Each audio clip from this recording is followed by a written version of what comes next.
Yang ketiga, apabila engkau belajar satu ilmu atau engkau memuntalaahnya, muntalaah ni apa?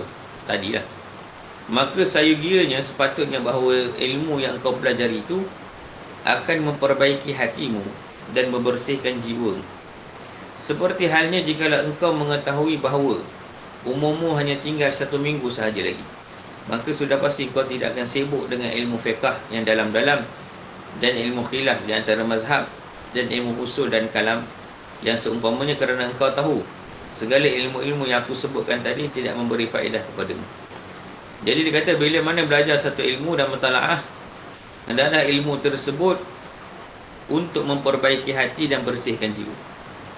Sebab kita tahu kalau seandainya umur kita tinggal 1 minggu lagi, yang kita nak bawa kepada Allah adalah hati yang telah bersih, jiwa yang telah beramal.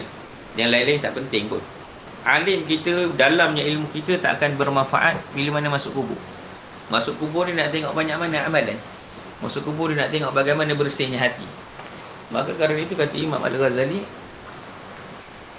bila mana ada peluang untuk belajar, bila mana ada peluang untuk murajaah, muntalaah, maka jadikan ilmu tersebut untuk memperbaiki diri. Apa sahaja, kaitkan semua sekali ilmu yang kita belajar untuk baiki diri. Walaupun matematik, contoh belajar matematik, jadikan matematik untuk kita kira betul. Jangan tipu sesiapa, jangan zalimi sesiapa. Kalau kita belajar ilmu bahasa, maka jadikan bahasa kita supaya pertuturan kita elok dengan orang lain, beradab dengan orang tua, beradab dengan orang adik. Kalau kita belajar ilmu sains, jadikan sains tersebut untuk memberikan manfaat kepada orang lain, supaya membaikkan dunia mereka, membaikkan dunia kita. Dan apa sahaja, kaitkan semua ilmu yang kita belajar untuk kebaikan dunia dan akhirat. Sebab pada akhirnya ilmu-ilmu yang khilaf, ilmu fiqah yang dalam-dalam, benda tu kan tanya dalam kubur. Hujung-hujungnya kubur tanya kita semayang ke tak je. Bukan dia tanya khilaf mazhab pun. Bukan dia tanya sunat 500 sunat dia tanya kita pun. Bukan dia tanya definisi rukun syarat pun. Pada akhirnya dia nak tengok bagaimana kita laksanakan. Maka kerana itu bila mana belajar satu ilmu, mutalaah ilmu, hendaklah jadikan ilmu tersebut memperbaiki diri dan bersihkan jiwa. Sebab kalau kita tahu umur kita tinggal sikit, maka ketika itu kita hanya akan fokus pada benda-benda yang wajib dan benda-benda yang penting saja. Waktu tu tak ada dah nak cara, macam mana cara nak pasang bata, macam mana cara nak ikat simen, macam mana cara nak bancuh simen. Tak ada benda tu. Walaupun benda itu bermanfaat, tapi benda itu tak buat mati. Maka kerana itu dalam kita menuntut ilmu, apa saja bidang yang kita minati, bidang perubatan ke kedoktoran ke pendidikan ke perniagaan ke apa sahaja, selitkan di zaman menuntut ilmu kita mempelajari ilmu yang bermanfaat untuk akhirat kita. Macam pengajian yang kita buat ni lah sekarang ni.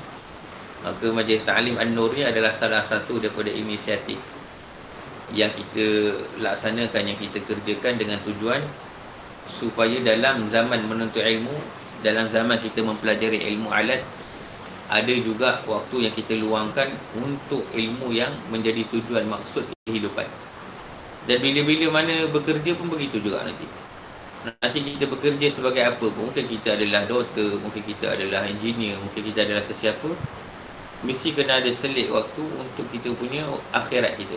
Sama ada menghadiri majlis ilmu, menghadiri majlis zikir, menghadiri majlis amal, yang perkara tersebut bermanfaat untuk akhirat. Bila mana kita ada luangkan masa begitu, barulah perkara dunia ataupun perkara perantaraan yang kita laksanakan akan menjadi bermanfaat. Kalau tidak, benda tu akan dihitung sebagai melalaikan kita punya dunia, kita punya akhirat. Bila mana pekerjaan mengurangkan kita punya amal ataupun menjadikan kita tak beramal, pekerjaan ni adalah musibah. Bila mana kita punya kekayaan menjadikan kita tak beramal, kekayaan ni musibah. Bila mana kita punya ilmu pengetahuan yang luas tak menjadikan kita beramal, ilmu pengetahuan kita ni musibah. Jadi kalau kita waktu menuntut ilmu tak ada waktu untuk belajar Al-Quran, tak ada waktu untuk belajar fiqh, tak ada waktu untuk belajar tauhid, ilmu pengetahuan yang kita sedang tuntut ni adalah musibah. Dipanggil ilmu yang tak bermanfaat. Maka kerana itu zaman menuntut ilmu ke, zaman dah bekerja ke, alam perkahwinan ke, alam rumah tangga yang dah ada anak-anak ke, alam bermasyarakat ke, bila pun apa pun keadaan kehidupan kita, maka jangan pernah putus daripada kita punya manfaat akhirat. Sama ada melalui sumbangan, melalui khidmat masyarakat, sama ada melalui menuntut ilmu, sama ada menghadiri majlis ilmu, sama ada duduk bersama dengan orang alim, apa sahaja, yang memberi manfaat pada akhirat, jangan pernah putus. Barulah dunia yang kita usahakan itu tidak menjadi sebuah musibah, maka menjadi kebaikan untuk akhirat. Ada kata Imam Ghazali, ilmu itu mesti untuk memperbaiki diri dan membersihkan diri. Dalam keadaan ini sudah tentu kau hanya sibuk dengan muraqabah hatimu. Muraqabah ni berarti sentiasa memerhatikan hati, memerhatikan hubungan dengan Allah. Muraqabah ni sebenarnya khauf lah sebenarnya. Muraqabah ni boleh diterjemahkan dengan khauf. Itu orang yang menjaga hati, bersungguh-sungguh memperhatikan segala keadaan dan membina hubungan dengan Tuhan dan menanamkan rasa takwa kepada Allah dan juga menanamkan rasa takut kepada Allah dan juga menjauhi daripada larangan dan mengikuti perintah. Itu dinamakan dengan muraqabah. Maka dalam keadaan ini sudah tentu engkau hanya sibuk dengan muraqabah hatimu, mempelajari sifat-sifat kejernihan jiwamu dan berpaling daripada urusan keduniaan, dan engkau akan sibuk pula mengisi hatimu dengan cinta akan Allah Ta'ala, beribadah kepadanya, memakaikan diri dengan sifat-sifat yang baik. Maka begitulah, bila mana kita tahu bahawasanya kita tak tahu bila matinya kita, bila mana kita tahu kita tak tahu, kita tahu yang kita ni tak tahu, bila mana kita tahu yang kita ni tak tahu bila kita dijemput, bila akan kembali, bila akan mati, berapa sisa umur, hari bila akan kembali pada Allah. Maka jadikan setiap hari adalah hari untuk beribadah, setiap hari adalah hari untuk memberi manfaat. Jangan pernah ada hari yang kosong daripada berbicara dengan Allah, sama ada dalam doa ataupun dalam diam kita. Kadang-kadang kita tak ada masa untuk nak duduk bersimpuh berdoa di sejadah. Maka jadikan waktu baring kita sebelum tidur, waktu jalan kita ke kelas, waktu pulang kita daripada kelas, waktu sedang melakukan aktiviti, jadikan waktu tu waktu hati berbicara dengan Tuhan. Tinggalkan sekejap fikir-fikir yang sempit-sempit tu, fikir-fikir yang merosakkan, yang meresahkan hati, tinggal sekejap. Mesti kena ada setiap hari satu waktu yang kita dengan Allah. Dan waktu tu tak semestinya di atas sejadah. Waktu tu umumkan bila-bila masa pun. Yang penting ada. Untuk apa? Untuk kejernihan hati, untuk kita berpaling daripada urusan dunia sekejap, untuk hati ni membina cinta dan ketakwaan kepada Allah, untuk hati ni selalu merasa hadir dan ada. Kalau tu para salafus salih selalu ajar, dan guru-guru kami selalu nasihatkan perkara tersebut. Apa dia punya ayat dia? Allah ma'i, Allah bersamaku, Allah naziri, Allah melihatku, Allah memantauku, Allah mendengarku, Allah sentiasa ada denganku, Allah dekat denganku.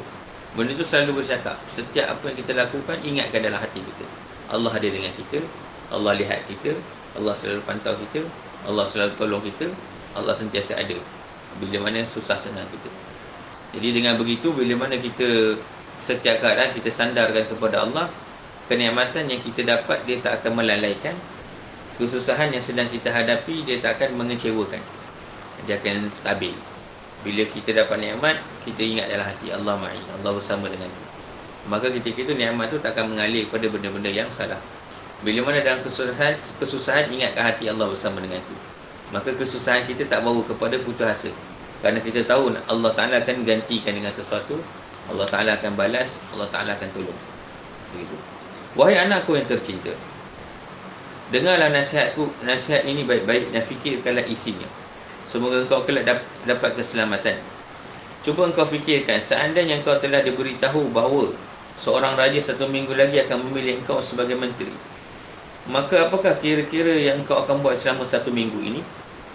Maka dalam masa 1 minggu ini sudah pasti engkau tidak akan mengerjakan sesuatu kecuali perkara yang kau sangkakan bahawasanya raja itu akan melihat dan perhatikan, sama ada pakaian, tubuh badan, rumahmu, hamparanmu dan seumpamanya. Maka sekarang cuba engkau fikirkan baik-baik apa yang telah aku katakan tadi, kerana engkau adalah seorang yang cepat faham, dan perkataan yang sedikit sudah mencukupi untuk orang yang bijak. Rasulullah SAW bersabda, Inna Allah la yanzuru ila suwarikum wa la ila amalikum walakin yanzuru ila qulubikum wa amalikum.